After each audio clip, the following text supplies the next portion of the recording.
But Marcus, do you think most men, No, that's my point, is but that that's the reason. even though that's a solution, that may be a viable solution, I don't think most men are operating from the mindset of what true polygamy is supposed to be. No, I agree. No, I agree. But that's why. But when I said I think this is how I view it. Like if it's 10 people, 9 of the people, like say it's 10 men, 9 of them aren't ideally in the right headspace, and one is. If that one man had 10 people, the next generation could be fixed. That's why I think about it like that. Like I watched that show, the polygamy show. that's them. That's them. That don't mean he was good just because. Yeah, that's them. That I'm was saying, how do you self replicate a winning thing? You have to scale it. You can't keep it. You have to scale things that are positive, right? So I'm not advocate like because here's the thing that the downside of that could be somebody could negatively scale it and create worse people, right? Hmm. But you can scale it was my whole premise. So, but to the point you were making earlier about people's attraction to negativity, I will say that like there are so many negative examples of polygamy, and people get attracted to it because they get attracted to that negativity, whereas like people who are happily living in polygamy live in their quiet little bubble, segregated away from all of the negativity that exists outside, right? And so it's not sensationalized to the same way.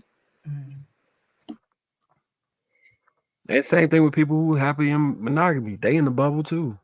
Hmm. It's like we isolate ourselves so we don't get tainted by the other stuff. But sometimes so that when you walk outside, it's not as bad. You have to expose yourself so that other people can see that there's another way.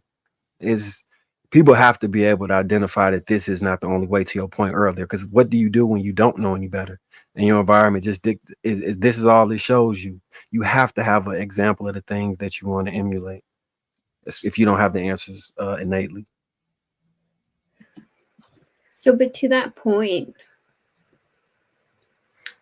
like if you're unwell, you still know that you're unwell. You might not know what it is exactly, right? And so I don't know that just because like trauma, hurt, or like people who aren't whole has been normalized means that people don't feel that they're not whole. Because if they did feel whole, then they would move differently as a collective, right? I think we've just normalized not being whole. Does that make sense? Yeah, but I think you have to have the opposing experience. So the way that you know peace is through chaos, right? You can't understand peace until you see what it isn't, right? And so I think part of that is that if I'm hurt, but this is a normalized feeling because I've been walking around with this all the time, then in my mind, that's normal.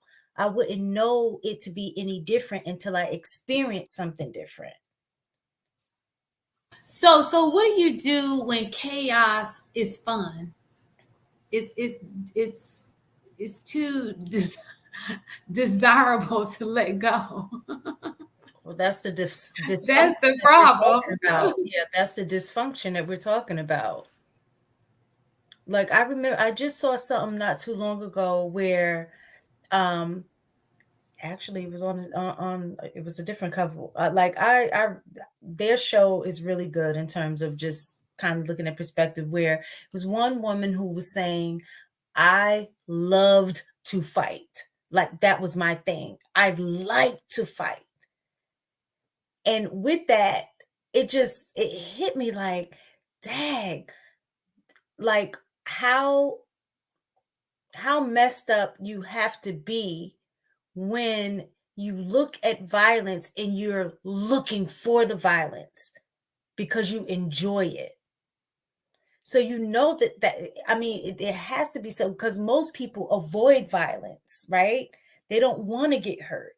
But when you're seeking that out, you know that that is an area that something internally is going on, that you would seek something out that could potentially hurt you. And I think that's what, as a community, I think that's what we do, or appear. That's what it appears like, that we are seeking out the hurt intentionally, which I know we're not. I think that comes from a deeper issue, but it that's the way it looks like, the frustration, the anger.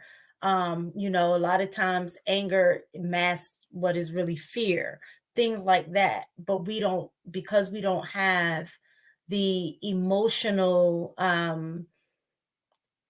ability and Range. touching the range, yeah, all of those things to recognize what that is, and then go somewhere to get help so we can be able to identify and learn to regulate those things and learn tools to address it. Like, you know, it takes, like, I guess, like how Marcus was saying, I mean, he was using it on a polygamous aspect to replicate it, but sometimes it just takes one person in your family to be that change. So if just imagine if each family member, just one person in that family, they can create, not to say that they would end up being able to change everybody, but